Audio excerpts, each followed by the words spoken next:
All right, 99.9 Punk World Radio FM. You guys already know what time it is. And right here, we are live on the 99.9 FM frequency here in Prescott, Ontario. But also, we're live on Facebook and YouTube as well. And we are joined by a phenomenal musician. We got Julien of the iconic band Rev Theory right here in the building. How are you doing? I'm good. I'm good, brother. That's an awesome introduction. Thank you. Hey, you're most certainly welcome. I got to say, definitely have some beautiful scenery in the background as well. It looks like it's a fine afternoon or early evening out on your end. That's right, brother. We're in the West Coast here, and we've had a lot of fires, so it started to rain a little bit today, and it just feels so good to kind of like, moisturize and nourish the area. But also, Julien, I'm not going to take you away from your walk too long this evening, but I got to take you back to the beginning of where all this started, man. In 1997, I read that yourself and the other band members of Rev Theory actually met at Merrimack College. I was wondering if you can actually just tell us the story actually behind all you guys getting together, and of course, what actually made you guys decide to just start what we now know as Rev Theory?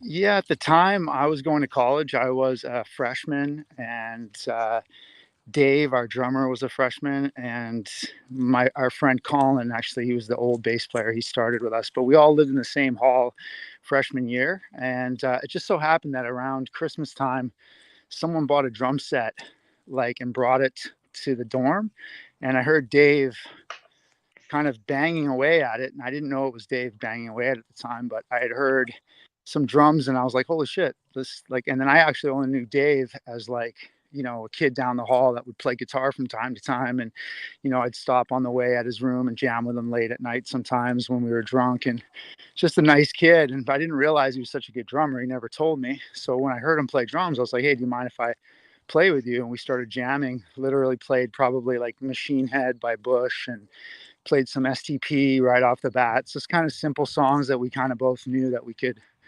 kind of crush right off the bat. And then and it just so happened we were like, let's start jamming together. So we started jamming in one of the halls, and about 2 weeks later I was at a bar, and I had known Rich for the whole semester before that, but he was a football player and I was a hockey player, so we ran in the same circles and we partied together, but I had no idea you could sing. So literally 2 weeks after I sort of connected with Dave, Rich was hammered one night in the bar, and he's just singing his guts out. He's singing to Pearl Jam, and I think he was singing Even Flow and then Alive. And I was like, dude, you got a sick voice, man. I'm like, he was so powerful and sounded like insane. And he's like, yeah, man, I've always used, I guess it was his birthday, maybe. Yeah, I think it was February. He said, I've always wanted to just be in a rock band and blah, blah, blah. I said, dude, we just started jamming like 3 weeks ago. I'm like, why don't you come on out? And so our first jam was like literally within a month. We all kind of cosmically got connected and just started jamming. That's the only band I've ever been in. And that started in college. And then when Rich had an opportunity to move to New York and be in like the music industry / entertainment industry, and had met some people and met our manager.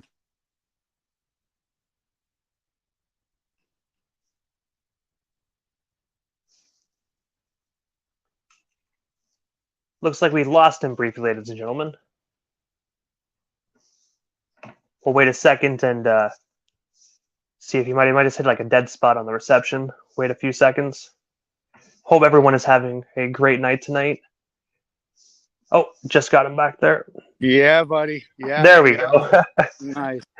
And anyways, just to finish the story, we ended up moving to New York and starting what was Revelation Theory at the time. So we started as, the band is Revelation Theory. So we just shortened it to Rev Theory when we signed to Interscope Records, and sort of everyone knows us as that. But yeah, so that's kind of the beginning stories of it. And also as well, I actually read via Wikipedia that you guys actually recorded a demo EP and began touring.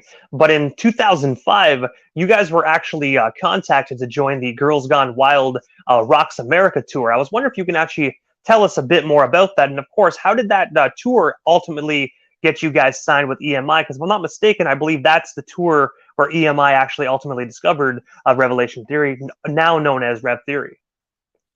Yeah. So what happened was we had really, really good creative marketing managers. The guys that kind of started with us were the fifth Beatle to the band, and we were all around the same age. And they were sort of tapped into pop culture at the time. And Steve Ferraro, our manager, had a connection over with Girls Gone Wild camp for Joe Francis, and he pitched basically the idea of a Girls Gone Wild Rocks America tour. So we did like a test run with a band called Copper at the time, and it went so well that we ended up doing like another run of it, but with Hinder. So we went on tour with Hinder, and we did that, and that kind of like that, and then we went into an Evanescence tour, and the Evanescence tour was the one that kind of got us discovered essentially.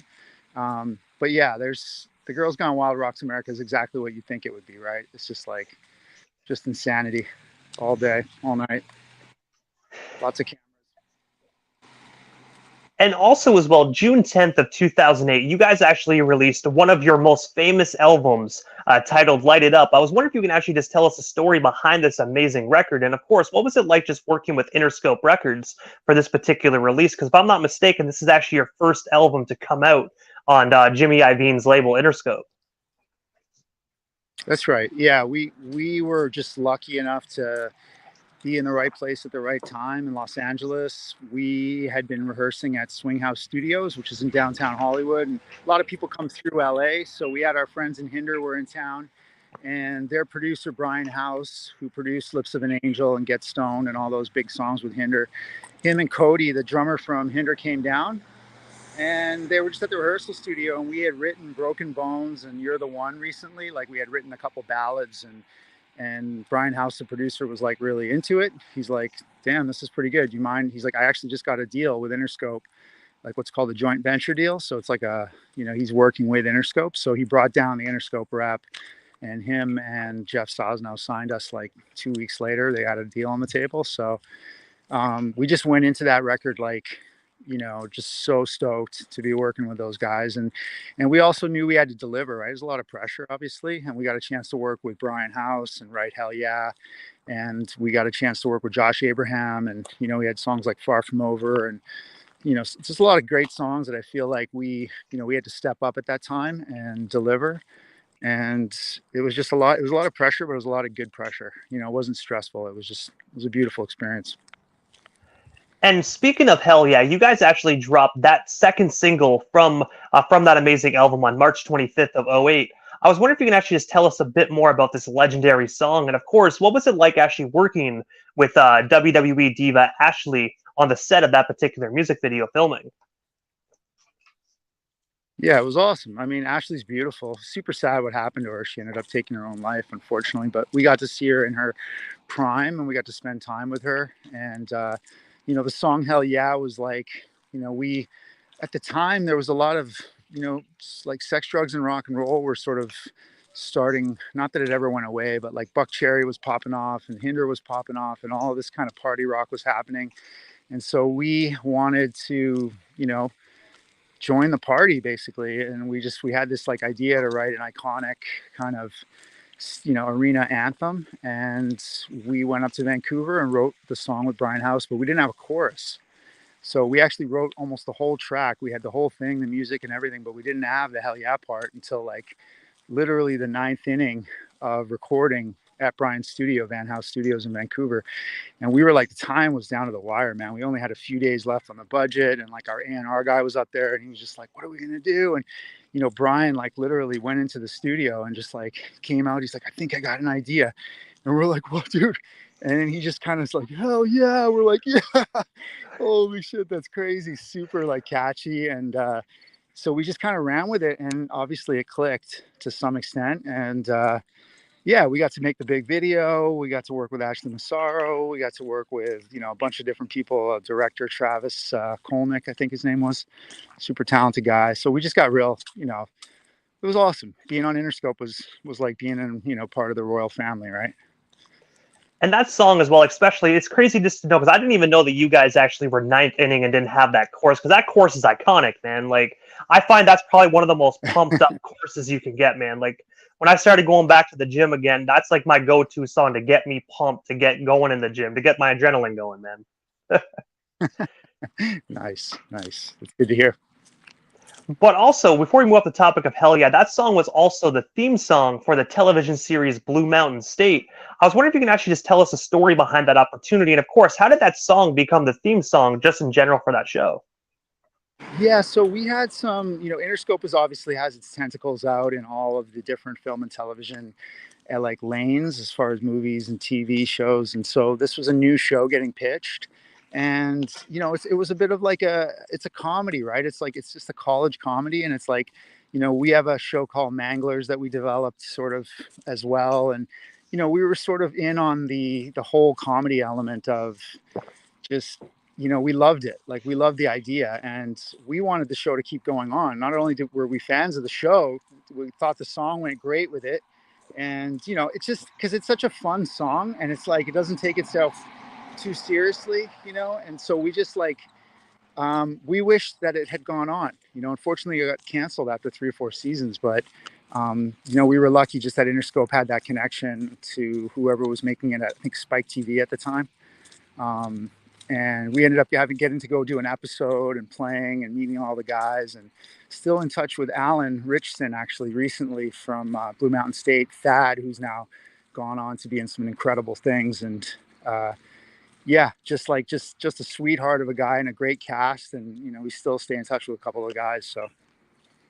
And the individual like Alan, the one that played Thad, like you said, such a tremendous actor. Before he even did Blue Mountain State, I remember he was actually Aquaman in the Smallville series. So it just shows you can go from being a serious superhero to being someone like Thad Castle.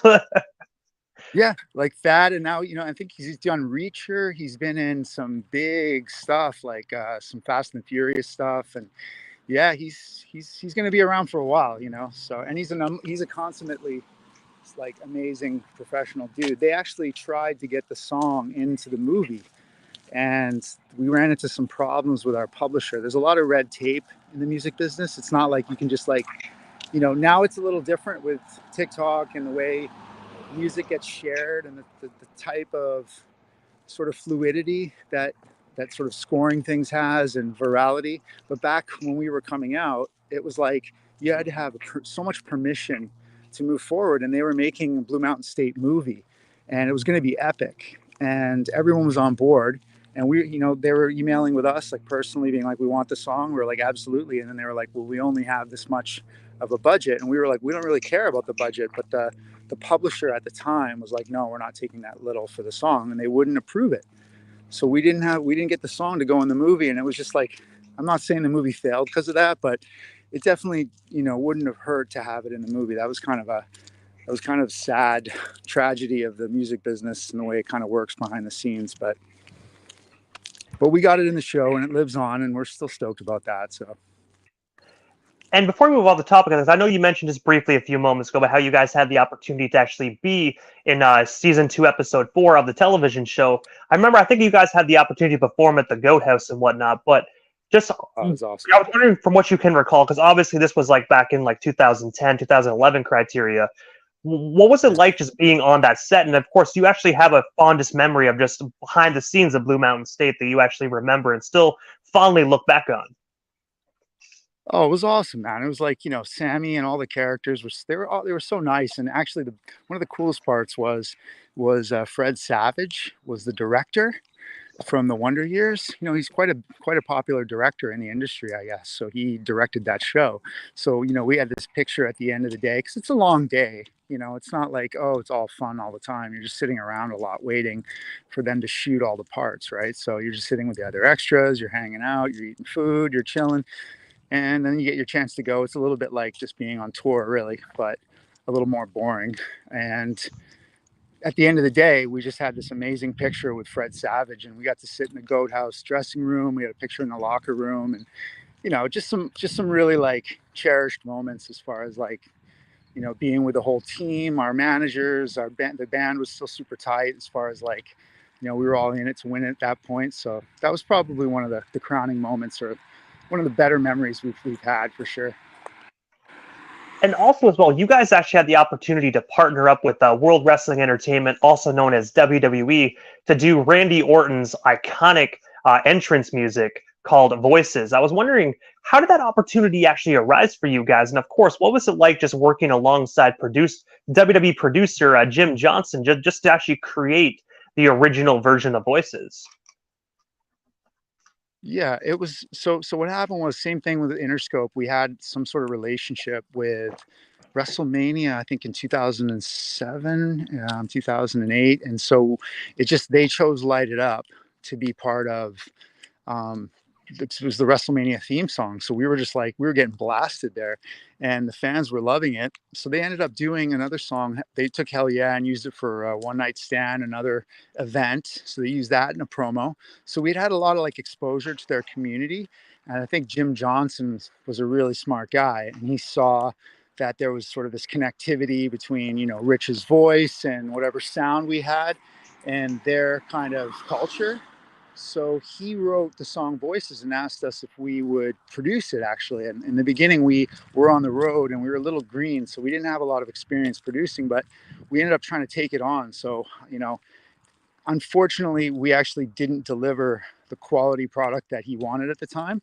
So he had the song produced himself in his WWE studio, and he had Rich do the vocals. So what you hear is basically their production. The original one is sort of his production with Rich, and I think Maddie and Ricky were on some of the backgrounds. So I mean, obviously we dealt with Jim. He was awesome. He was a super talented, nice guy. And to hear the original version with him singing on it was hilarious, you know, because it was like, you got your rules and your religion all designed to keep, like, it didn't sound anything like what Rich made it sound like. You know, Rich actually like took it up to another level, right? Other than the demo. So, but he was the man behind it, brother. I got to give all credit to that guy for sure. It was awesome.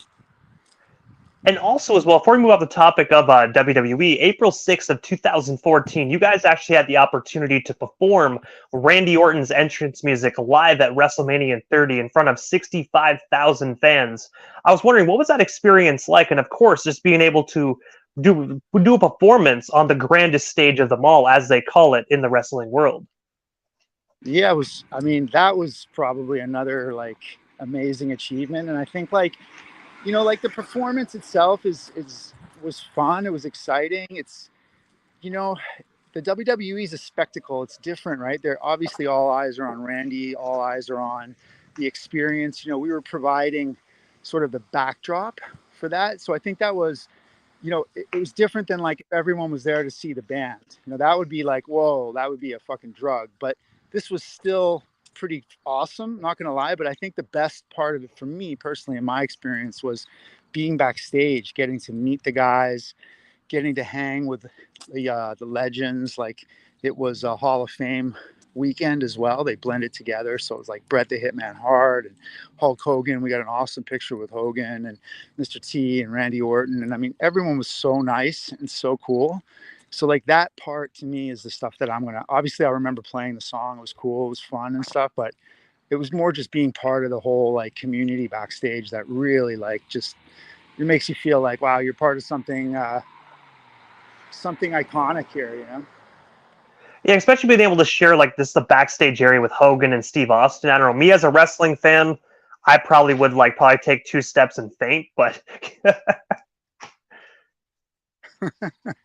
Yeah, no, it was like, it was just weird, man. You were with like Mr. T, you're hanging out. There was like the big, Great Khali. There was all these big dudes. There was Mick Foley was back there, and you know, Mean Gene Okerlund, and like just, dude. I mean, everyone was there. It was so cool, man, to see. Actually, one of the coolest moments, believe it or not, was watching in the beginning before anyone was even in the arena. We were sort of like just hanging around the stage and stuff, and there was Vince McMahon sitting on a rail, kind of just him and Hogan just talking, just them alone. No one could see it. It was dark. It was just them hanging out, catching up, kind of sharing a few laughs, just kind of bullshitting a little bit. And that was like, whoa, man, getting to see like that was really cool, because I'm a huge Hogan fan, and you know, that's what started it all for me in '84 when he beat the Sheik, you know what I mean? So and when you mentioned a few moments ago about how you had the opportunity to see Mean Gene Okerlund back there, as everyone knows, he's unfortunately no longer with us. Did you get the opportunity to actually yeah. speak with Mean Gene, or was this kind of like in passing?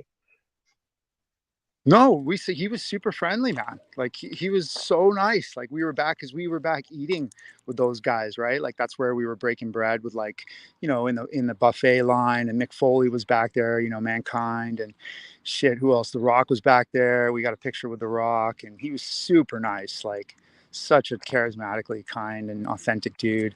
Um, yeah, Mean Gene was cool. Sorry to go off on a tangent there, but no, Mean Gene was really cool. He was really friendly, and I told him how much I thought he was awesome, and how much he was like just part of my childhood. I thought he was such a great announcer, the way he'd interview the guys, and it was the perfect guy, I thought.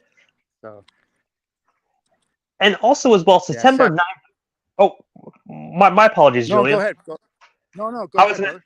I was gonna say September 9th of 2016, you guys actually released your most recent studio album titled The Revelation. I was wondering if you can actually just tell us a bit more about this most recently released studio album. And of course, do you think we're actually going to see another Rev Theory album in the foreseeable future? Yeah, I think we are. I think we're working on something called Salvation right now. And we have been for a long time. It's kind of our Chinese democracy in a way. But I do believe something will come out in the next year, if not the next year and a half here. And then as far as the Revelation goes, like after we got dropped by Interscope, it was probably 2011-ish time. And we had been living and sort of writing in Los Angeles. And it was a little bit of a hard time for us. So we were kind of just trying to take sort of matters into our own hand, and we started writing and producing our own music. So all of those songs you hear on that record, we wrote all of them and produced all of them and played on all of them. Like, not saying that we didn't play on stuff before, but it was like all the way through, that was a sort of a Revelation Theory production. And there was some sort of pride that came with that record, as far as like, I do think it could be mixed and mastered again. Probably, I think it sounds a little bit compressed, but we we actually wrote those songs from like 2011 to 2015, so it took us about 4 years to put all of that together. And yeah, man, it was just kind of goes through the whole time that we were living, from like partying and being up late at night to like getting sober to, you know, some more like, personal things that were happening with each guy. And so, I mean, I'm really proud of that record. And we ended up coming out on Century Media, but we ended up not touring on that record. And yeah, I think that was kind of the final straw in like okay, this is not what we are anymore. We're not, four or five guys getting in a room and making music and then going on tour. Like that kind of like cemented the end of that, sadly. So it's a bit bittersweet to think about that record. But I have to ask Julian, because obviously, we only touched base on like a sliver of your amazing career here this evening. I know if we talked about every single thing that yourself and the rest of the band did, we'd probably be here to the early morning hours. But what is next for yourself, Julian, and of course the rest of Rev Theory? Like, is there anything we happen to miss during this evening's interview that you still want to talk about, touch on, or promote? Well, I mean, the last few years since 2019, Maddie and me wanted to continue making music. Rich and Dave had sort of started families, and, we put out 3 or 4 or 5, actually probably 5 or 6 songs in the last 4 years that I feel like, there's a lot of them that are really good that I feel like will probably be on this upcoming album. And right now, we've stepped back into the game as far as re-recording voices, because we took a page out of the Taylor Swift kind of book and just said, we're not making any money on this song. Like, it's time for us to, take ownership of a version of it. So I re-recorded the version of voices in a little bit more of a Rev Theory sound, which I think is heavier and a little more honors the band. So if we're going to be known for that song, I feel like I wanted a version of it that was a little more kick-ass. And I think we achieved that. And I feel like the people have like completely welcomed that with open arms. And we've seen like an incredible reaction within like the WWE community. And then we recently released a new song called Wildlife. So that's coming out on the 22nd of this month, but the video is up exclusively now on YouTube. So lots of cool stuff in the horizon. We're working on a bunch of new tracks and songs, and there's no rules now. There's no real, like, the music industry's kind of shifted into a very nebulous place. So, you know, there's really no rules, and at any time and any place, you know, the cream rises to the crop. So the top. So we're still going to stay in it and try to at least make music for our community and hopefully create something special again. And I got to say, the new variation of voices that you guys actually put together is absolutely killer. I was telling my wife this actually when I first heard it. I was like, I really hope that the WWE actually uses that version, the ones you guys just recently released when he does actually return from his injury, to actually use that one, kind of like give Orton like a fresh start with a fresh song. I lost you there, buddy. Can you repeat that last like 30 seconds? You talking? Oh no. No, when I was talking to my wife there, when I first actually heard your guys' new variation of voices that you guys put together, I was like, it'd be really cool when Randy Orton came back just from his injury to actually use that version, kind of like a new, fresh Randy Orton. I really think that'd be cool to hear him with that new version on WWE television. Oh, that'd be, you know, that'd be amazing. I think we would love to see the pop, right, with that, and a little heavier version, a little more, yeah, just modernized vibe. And I mean, we're super stoked. If he does come back, we'd be super stoked. You know, I haven't heard either way. You know, a lot of people are asking us, and you know, the jury's been out. I know he wants to wrestle. I don't know if he needs to. I don't know if he's injured. I don't really know the story of what's happening. I know he's heard the new voices, and I know he likes it. So that's really all I can say. But yeah, man, no, we've been really stoked, and I'm glad you like it, brother. That's good to hear. Awesome.